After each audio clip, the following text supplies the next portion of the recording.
మామ big boss season 8 లో అయితే కనుక బిగ్ అప్డేట్స్ అయితే ఈ రోజు అయితే ఉన్నాయి. ఈ వీడియోని ఎవరో స్కిప్ చేయొద్దు ప్లీజ్.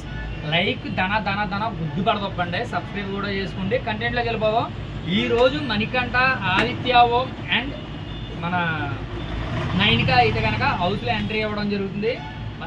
మణికంఠ వచ్చేసేవాడికి నబిల్కి నామినేషన్ చేస్తూ తనకి ఇన్పుట్స్ చాలా బాగా ఇచ్చాడు. ఎందుకంటే వీళ్ళిద్దరూ ఎంత మంచి ఫ్రెండ్సో మనకి చూసాం. ప్రీవియస్ మణికంఠ ఉన్న ఎపిసోడ్లో మొత్తం మనం క్లారిటీగా చూసాం.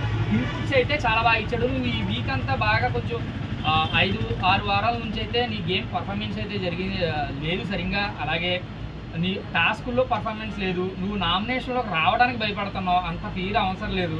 బయట నువ్వు వస్తే నామినేషన్లో వస్తే కదా నీకు ఎంత ఓటింగ్ ఉంటుందో ఏంటని చెప్పి ఇండైరెక్ట్ హింట్స్ అయితే మణికంఠ అయితే నబిల్కి అయితే ఇచ్చేయడం జరిగింది. సార్ ఇదంతా పై ఎత్తున బాబు అని చెప్పనుకుంటే ఆదిత్య ఓం గారు వచ్చారు. ఆదిత్య ఓం గారు అయితే ప్రేరణ అండ్ మన యష్మిని అయితే నామినేట్ చేయడం జరిగింది. గొప్ప విషయం ఏంటంటే ఓజీ క్లాన్ని మొత్తం అందరినీ నామినేట్ చేసి పడదొబ్బేశారబ్బా. నాకు ఒకసారి అనిపిస్తుంది ఏంట్రా మన బయాసిడ్ బిగ్ బాస్ మొత్తం టార్గెట్ చేయడు అని చెప్పి అనిపిస్తుంది. కాకపోతే వీళ్ళు మాట్లాడుకునేది ఎలా ఉందంటే బయట కూడా గ్రూపిజంలాగా ఫామ్ అయిపోయింది. అదే ప్రతి ఒక్కరు వచ్చి ఇలా క్లారిటీ ఇచ్చే ప్రయత్నం అయితే చేస్తున్నారు. ఈ ప్రయత్నంలోనే మన అభయ్ గారు కూడా యష్మితో కూడా సేమ్ అలాగే చెప్పారు. నువ్వు ఈ వరకు ఉన్న ఫైర్ నీ దగ్గర లేదు, ముగ్గురితోనే ఉంటున్నావు, అక్కడ గ్రూప్ రాజకీయం ఉంది అని చెప్పంటే దానికి డిపెండ్ చేసుకుంటున్నారు.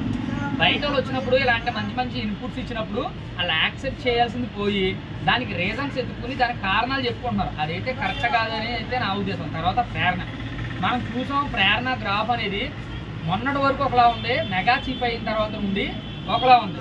ఏంటి తను మాట్లాడిన విధానం కానీ తను మాట్లాడే పద్ధతి కానీ అస్సలు బాగోట్లేదు. నామినేషన్ వచ్చిన తర్వాత ఏదో చిన్నపిల్లగా అన్నట్టు అదొక రకమైన ఫేస్ పెడుతున్నావు.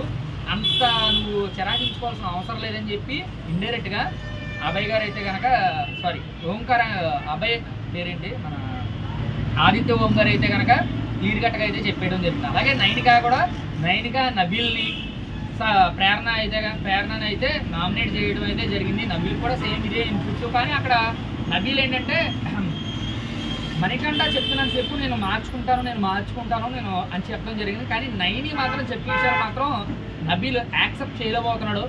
బయట ఏ విధంగా పోర్ట్రైట్ అవుతుందో చూసాం. నేను ఆల్రెడీ నిఖిల్ విషయంలో ఏం జరిగింది, యష్మి విషయంలో ఏం జరిగిందో జనాల్లో చాలా నెగిటివ్ ఫీలింగ్ అనేది వెళ్ళిపోయింది. కానీ అక్కడ ఏంటి 24/7 చూసేవాళ్ళు మాత్రం అర్థమవుతుంది మనకి హైలైట్స్. అంటే ఇప్పుడు క్రికెట్ మ్యాచ్ అయిపోయిన తర్వాత హైలైట్స్ అయితే మనకు ఎలా చెప్తారో సేమ్ ఇలాగే మనకు 45 మినిట్స్లో చూస్తే అర్థం కాదు.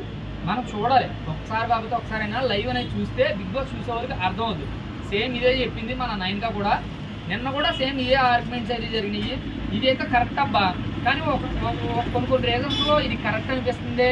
అంటే నామినేషన్స్ ప్రక్రియ బయట వాళ్ళు వచ్చి చేయడం, నా తర్వాత హౌస్లో ఉన్న వాళ్ళు చేతులు కట్టుకుని ఉండడం, అంటే ఇది ఒక రకంగా పోర్ట్రేట్ అవుతుంది. అంటే ఇప్పుడు చూడండి, ఇప్పుడు నిఖిల్ విషయంలో నేను మొన్నటి దాకా ఉన్న గ్రాఫ్ ఈ రోజు ఉండకపోవచ్చు.